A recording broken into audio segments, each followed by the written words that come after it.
बाबू इधर ध्यान दो। चंद्रगुप्त द्वितीय के राज दरबार में टोटल 9 गो रत्न था।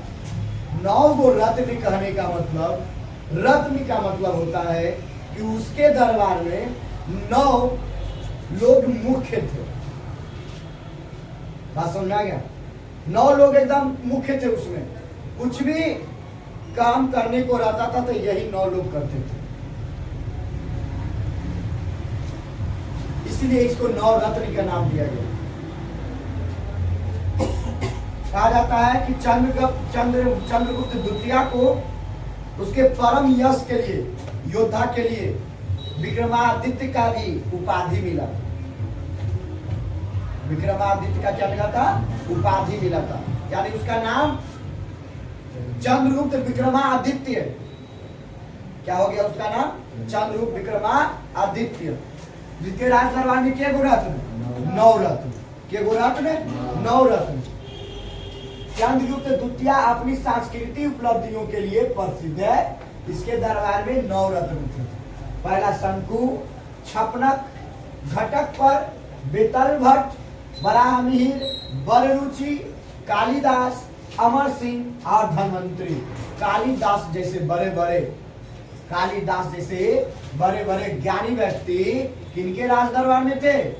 चंद्रगुप्त द्वितीय के राज दरबार में, विक्रमादित्य के राज दरबार में आए वह सुनने 51 के रत्न बनकर, उनका रत्न बनकर उसमें रहते थे। वह स्वयं वैष्णव से थे, वैष्णव मतावली का था। चंद्रगुप्त द्वितीय वैष्णव मतावली का था। अन्य धर्मों के प्रति सहिष्णु होता था, मतलब दूसरे धर्म से भी इसको मतलब रखता था। बात समझ आया? दूसरे धर्म से भी ये बहुत मतलब रखता था, उसकी इज्जत करता था, आदर सम्मान करता था। आवा सुनने पाटलिपुत्र एवं उज्जैन, उज्जैन मतलब उज्जैन, 2 जगह पे इसकी राजधानियां बनी। अति कंबाइंड मतलब पाटलिपुत्र में भी था और उज्जैन में भी था। बात समझ आ गया? अभी उज्जैन कहाँ है? उत्तर प्रदेश में। ठीक है। उसके बाद पता क्या है कि प्रसिद्ध चीनी यात्री फाहियान इसी के समय भारत आया था। भारत आया था ना जी, चीनी यात्री जो बताया था भारत के विषय में कि भारत है ना एक बहुत ही धार्मिक देश है, भारत सांस्कृतिक वाला देश है, कृषि प्रधान वाला देश है, भारत जैसे देश कहीं पे मिल पाना मुश्किल है। ये बताया था ना जी, इसके विषय में बताया, इसके विषय में व्याख्या की। गलत रहा जो गलत बताया, सही रहा जो सही बताया। ठीक है। तो आपको, आपका परख कब होगा? जब कोई दूसरा कोई आपको जानेगा, है कि नहीं? आपकी परख कैसे पता चलेगा आप गलत है कि सही है? दूसरा कोई बताया जाए तभी ना जी, तभी ना। अपने अंदर अगर कमी रहेगा तो हटाइएगा कमी को।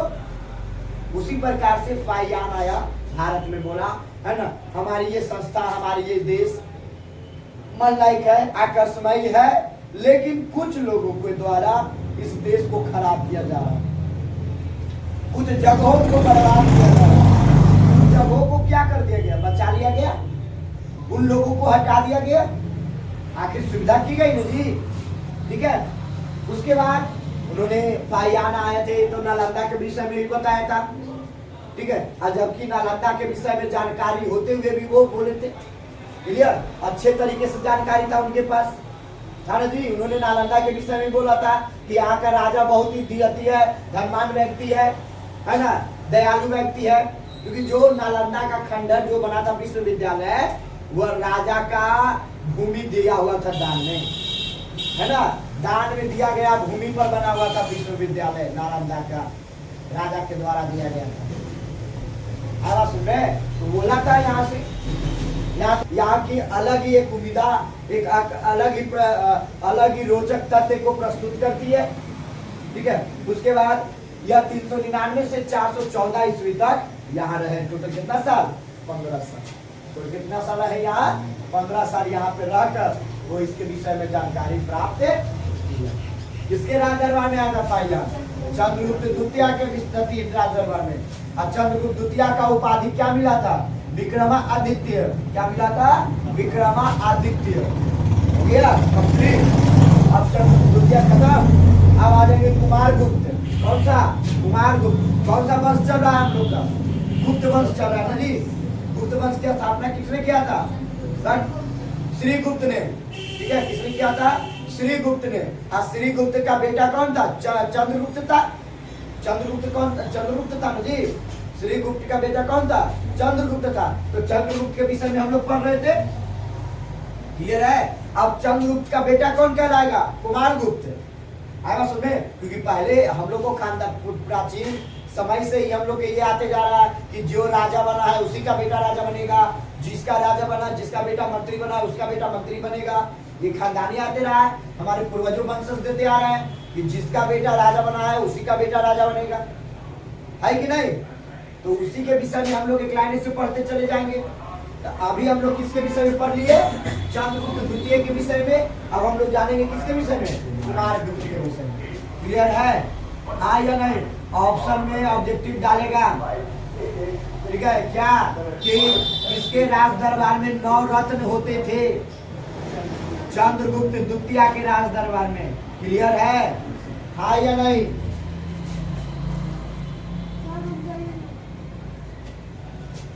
अगला लिखो, कुमार गुप्त। कुमार गुप्त का शासनकाल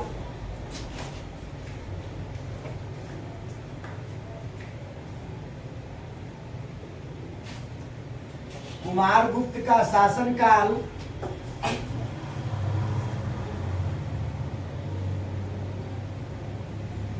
इसमें लिख लो कुमार गुप्त प्रथम करो। प्रथम कुमार गुप्त प्रथम।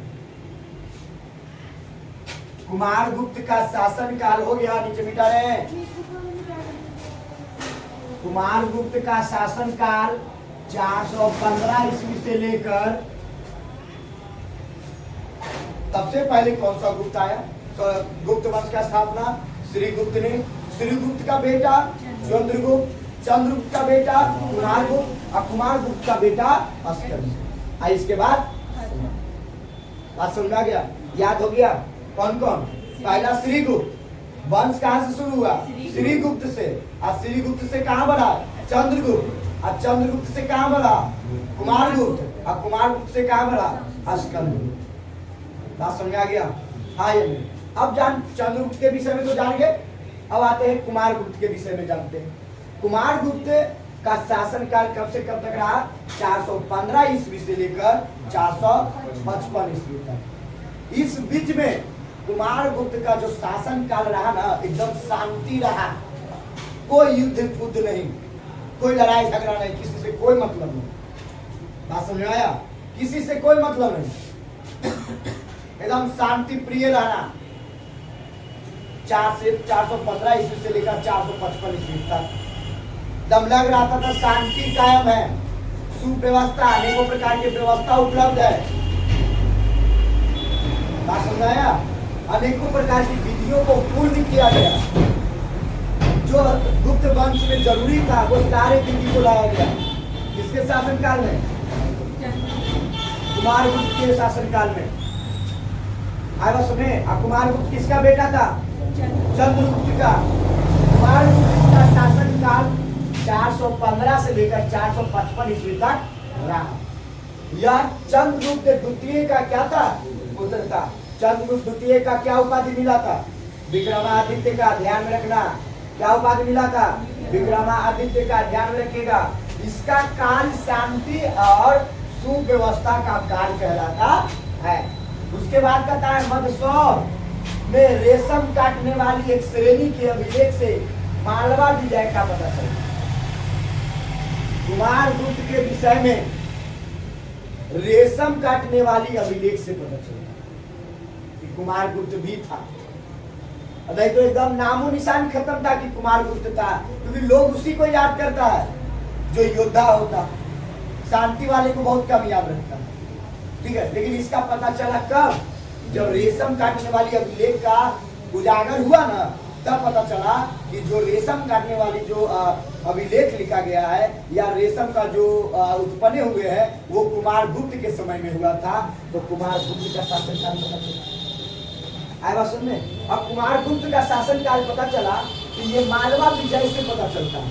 ठीक है, उसके बाद इसके जो राज्यपाल था, इसके राज्यपाल कुमार गुप्त के राज्यपाल, कुमार गुप्त के जो राज्यपाल था बंधु वर्मा ने सूर्य मंदिर का निर्माण करवाया। बंधु वर्मा ने किसका निर्माण करवाया? सूर्य मंदिर का निर्माण करवाया। ठीक है, और वह खुद किसका पूजक था? विष्णु पूजक था, यानी विष्णु की पूजा करने वाला, विष्णु का क्या करने वाला? पूजा करने वाला कौन था? कुमार गुप्त। क्लियर है? अब अगर कुमार गुप्त से स्कंद गुप्त, कुमार गुप्त के बेटा का नाम क्या था? स्कंद गुप्त था। तो स्कंद गुप्त का समय क्या रहा शासनकाल का? 455 से लेकर 467 ईस्वी तक, है ना। यह कुमार गुप्त का पुत्र था। इसके समय में भारत पर हुनों का आक्रमण हुआ। हुन नाम का एक वंश होता था। ठीक है, हुन नाम का क्या था? एक वंश था जिसके द्वारा भारत पर आक्रमण किया गया। उस समय राजा यहाँ का कौन था? स्कंद गुप्त। यहाँ का राजा कौन था? स्कंद गुप्त था। तो स्कंद गुप्त के समय में हुनों ने जब भारत पर आक्रमण किया तो हुन हार गए। हुन क्या हो गए? हार गए। किससे हार गए? स्कंद गुप्त से। और हार जाने के बाद हुन के सारे क्षेत्रों पर कौन अधिकार कर लिया? स्कंद गुप्त। पहले ही जमाना में मालूम है, आपको बताइए किया है कि पहले क्या होता था? मार कर राज करता था। मार कर राज मतलब समझ रहे हो ना, कि जो लड़ाई किया और उसका अधिकार में जो पड़ा, जो क्षेत्र पड़ा, उस राजा को मार दिया, उसका सारा क्षेत्र अपने कब्जा में। आई बात समझे? जैसे आज भी देखते हो, आज व्यवसन रहेगा, अब तुमको किसी आदमी से कांटेक्ट है ना, या किसी पुरुष से कांटेक्ट है, और वो खानदान में मात्र एक वो बची रहा वंश, और आप 50 बीघा जमीन बचल है ना, 100 जगह मकान बनल छोड़ल है, और वो एक वो घर में है, कोई आगे पीछे उसको नहीं है। तो 50 आदमी उसको मारने के लिए सोचेगा कि 50 आदमी उसको बचाने के लिए सोचेगा? मारने के लिए सोचेगा। कहेगा क्या कि अगर इसको मार देंगे तो सारा अधिकार किसको हो जाएगा?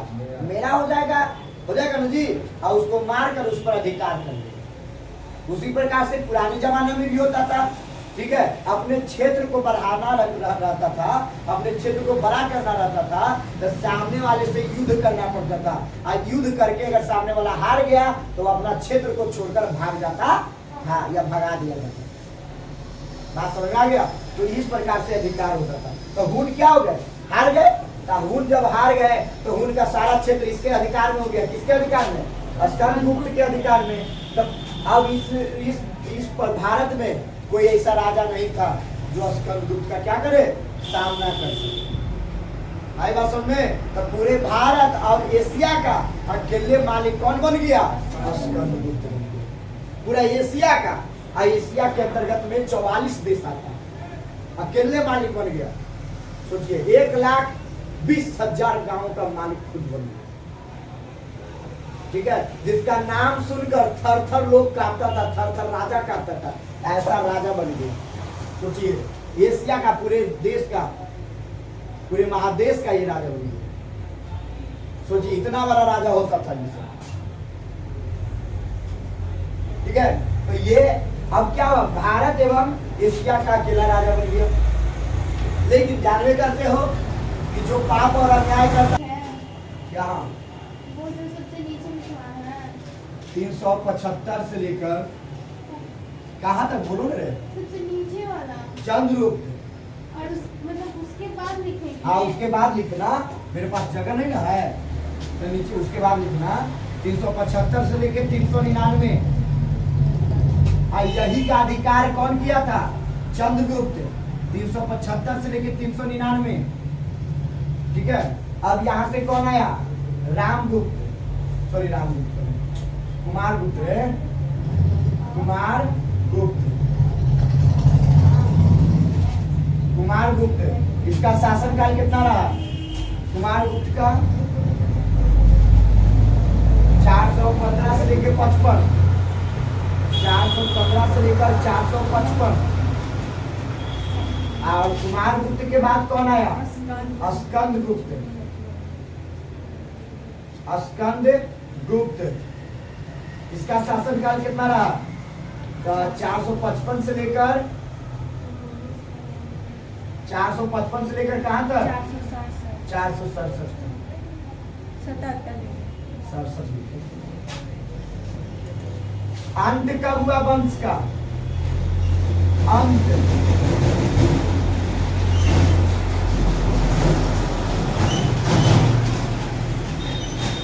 किसने अंत किया था? आए तो कौन था? तोरमन। अरे हाँ, तोरमन ने अंत किया 500 ईस्वी में ना। चलो, यही था कहानी टोटल किसका?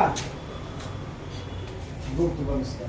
अब गुप्त वंश के साम्राज्य में क्या क्या होता था उसके विषय में जानेंगे। सामाजिक जीवन कैसा था उसके विषय में जानेंगे। अब तो वंश से ना पढ़े हैं, सामाजिक जीवन जाने हैं नहीं ना जाने हैं, अर्थव्यवस्था जाने हैं नहीं ना जाने हैं जी, उसने क्या क्या किया जाने हैं नहीं कि जाने, ये सब अभी पढ़ेंगे। 2 क्लास और लगेगा इसमें, 1 क्लास और हो गया ये टोटल। सबसे पहले श्री गुप्त ने क्या किया? गुप्त वंश की स्थापना कब किया? 275 में। अब गुप्त वंश के बाद फिर श्री गुप्त आया, तो श्री गुप्त में 275 में। अब श्री गुप्त के बाद कौन? चंद्रगुप्त प्रथम 319 से लेकर कहाँ तक? 350 तक। और चंद्रगुप्त के बाद कौन था? समुद्रगुप्त 350 से लेकर 375 तक। और समुद्रगुप्त के बाद कौन आया? रामगुप्त आया 375 से 399 तक। और रामगुप्त का ये भाई था, बेटा नहीं था। चंद्रगुप्त ये सब बेटा है, रामगुप्त का भाई चंद्रगुप्त क्या है? भाई है। बात समझ में आया? तो इस चंद्रगुप्त ने क्या किया कि सत्ता को हड़पने के लिए, ये रामगुप्त तो कायर था, तो रामगुप्त को मार दिया। कौन मार दिया? चंद्रगुप्त ने। और इसकी सारी सत्ता कौन ले लिया? चंद्रगुप्त। अब चंद्रगुप्त का बेटा कौन था? कुमारगुप्त। और कुमारगुप्त का बेटा कौन था? स्कंदगुप्त। और इसके बाद अंत हो गया किसने किया? तोरमन ने 500। क्लियर है?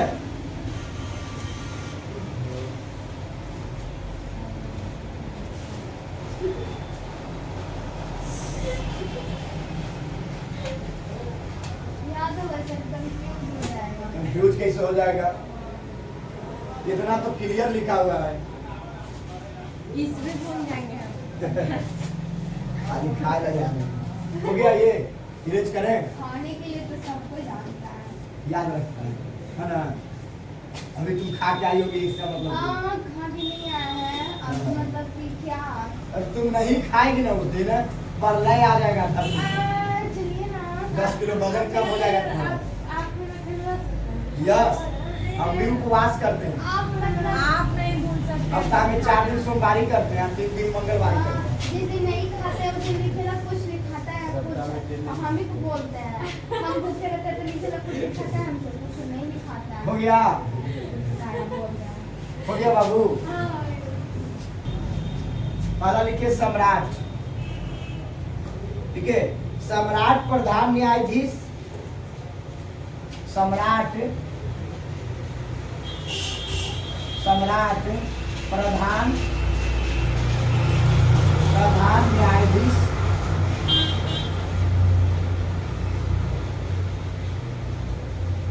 न्यायाधीश सर्वोच्च सेनापति होता था।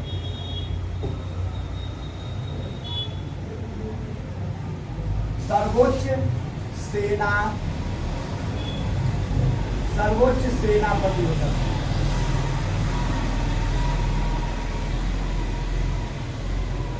सेनापति होता था। हो गया? होता था। प्रयाग प्रशास्ति में समुद्रगुप्त को देवता कहा गया है। प्रयाग प्रशास्ति में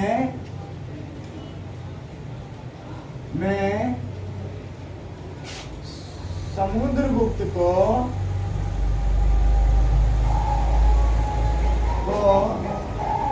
देवता कहा गया है। देवता कहा गया है। अगला लिखो, अमात्य तथा मंत्री।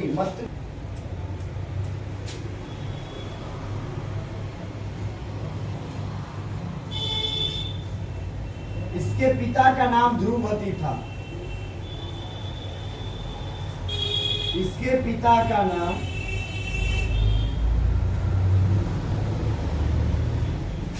ध्रुवती था। ध्रुवती वती।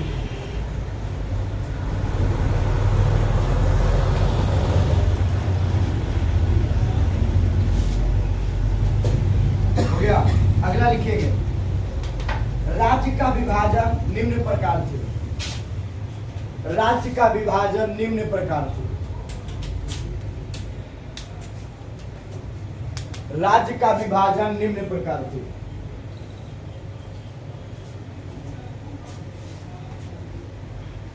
पढ़ा लिखे प्रांत, पढ़ा लिखे प्रांत, प्रांत के बगल में लिखिएगा भुक्ति। प्रांत को भुक्ति कहा जाता था। प्रांत को भुक्ति कहा जाता है। प्रांत बगल में लिखिएगा भुक्ति।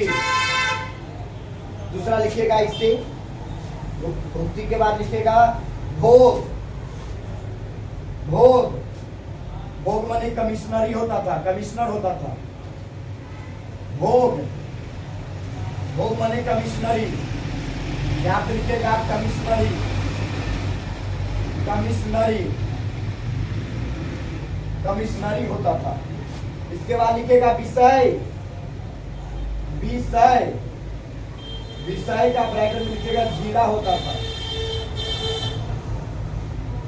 जिला होता था। उसके बाद लिखे बीथी। उसके बाद लिखे बीथी। बीथी में तहसील होता था। बीथी में तहसील होता था। बीथी तहसील होता था। उसके बाद लिखे मंडल।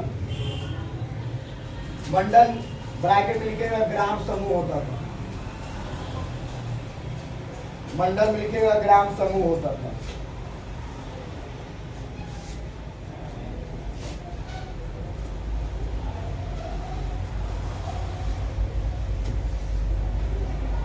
अगला लिखे सामाजिक जीवन। ये खत्म हो गया। देखिए यहाँ पे बाबू जी ध्यान दो इधर। गुप्त प्रशासन। प्रशासन का मतलब पुलिस व्यवस्था कैसे थी, देख रेख वाला कैसे था, राजा कौन था, मंत्री कौन था, कौन न्याय करता था। हम मान के चलो कि राजा के दरबार के जो गांव है ना, गांव में समस्या उत्पन्न हुआ तो गांव वाला अपने समस्या का हल कर लेगा, नहीं ना जी। समस्या का हल करने वाला कौन होगा? राजा होगा। तो राजा का मतलब क्या हुआ? प्रशासन हुआ, है कि नहीं? हम लोग को समस्या रहेगा तो हम लोग अपने से सॉल्व कर लेंगे। कि प्रशासन करेगी? प्रशासन न करेगी जी। हमको मन है खुशबू को नरेटी काट देवे के, मुड़ी काट देवे के, हम इसका नरेटी काट दिए, अब इसका सॉल्यूशन कौन करेगा? हम कर देंगे, इसके बाबा कर देंगे, प्रशासन करेगा। तो इसलिए क्या होता था? राजा होता था और मंत्री होता। आप समझ आ गया? क्लियर? राजा और कौन होता था? मंत्री होता। ओके। कहा जाता है कि गुप्त प्रशासन में सम्राट का काम क्या रहता था? सम्राट प्रधान न्यायाधीश सर्वोच्च सेनापति होता था।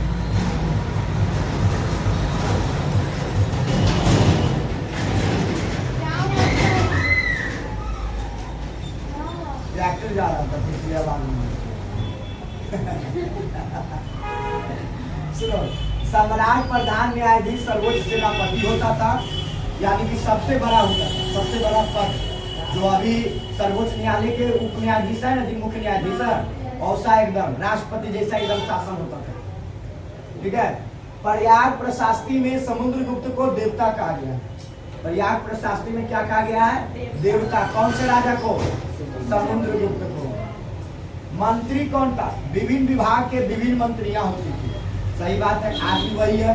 अगर स्वास्थ्य मंत्री है तो अलग होगा, है कि एक आदमी सभ्य मंत्री बनेगा? नहीं ना। जल मंत्री अलग होगा, स्वास्थ्य मंत्री अलग होगा, खाद्य मंत्री अलग होगा, है ना जी। कृषि मंत्री अलग होगा, शिक्षा मंत्री अलग होगा, सबका अलग अलग मंत्री है। तब विभिन्न विभिन्न विभाग के लिए, विभिन्न विभिन्न पोस्ट के लिए क्या होता था? अलग अलग मंत्री होता था, है ना। एक मंत्री परिषद होता था। और एगो मंत्री परिषद होता था जरा में सारा मंत्री क्या करता था, बैठता था, जहाँ पे सारे डिसीजन लिया जाता था, फैसला लिया जाता था। संधि विग्राहक मंत्री परिषद का मुख्यमंत्री होता था, है ना। जो संधि विग्राहक होता था ना, जो संधि करता था, दूसरे देश से तालमेल बैठाना, संधि करके, है ना। यानी कि भाई तुमने दो बात तुम माना, दो बात तुम बोला, दो बात हम बोले, और दोनों के बीच में क्या हो गया, भाईचारा हो गया। तो उससे जो व्यक्ति करता था ना, तो उसको मुख्यमंत्री माना जाता। क्यों? क्योंकि यह हमारे क्षेत्र को बढ़ाने वाला व्यक्ति है, हमारे विषय में सोचता है, इसलिए उसको मुख्य माना जाता था। ठीक है। उसके बाद आता है हरिसेन एक साथ संधि विग्राहक था, कुमार मात्य था और महादंडनायक था। मतलब हरिसेन नाम का व्यक्ति जो था क्या था, यानी कि संधि विग्राहक था और कुमार अमात्य था। कुमार मतलब शादीशुदा नहीं था। ठीक है। उसके बाद महादंडनायक, ये लोगों को सजा भी देता था। क्या सजा दिया जाए वो सब सजा देता था एक साथ। क्लियर है यहाँ तक? क्लियर है यहाँ तक? श्योर? बाकी अगले क्लास में मिलेंगे, अगले एपिसोड में फिर से, है कि नहीं। 1 से 2 क्लास में समाप्त हो जाएगी। भोगी भोगी अभी लिखाए थे ना, भोगी माने कमिश्नरी, पुलिस व्यवस्था, दंड देने वाला, पकड़ने वाला। आए बात सुन रहे? अरे कमिश्नरी समझ में आया? जैसे तुम गलती की है तो तुम देश के कोई भी कोना में चल जाओ, तुमको कौन खोज के लाएगा? मंत्री जाएगा तुझे? नहीं, वहां की प्रशासन जाएगी। समझाया? Okay, you go now in a classroom in English.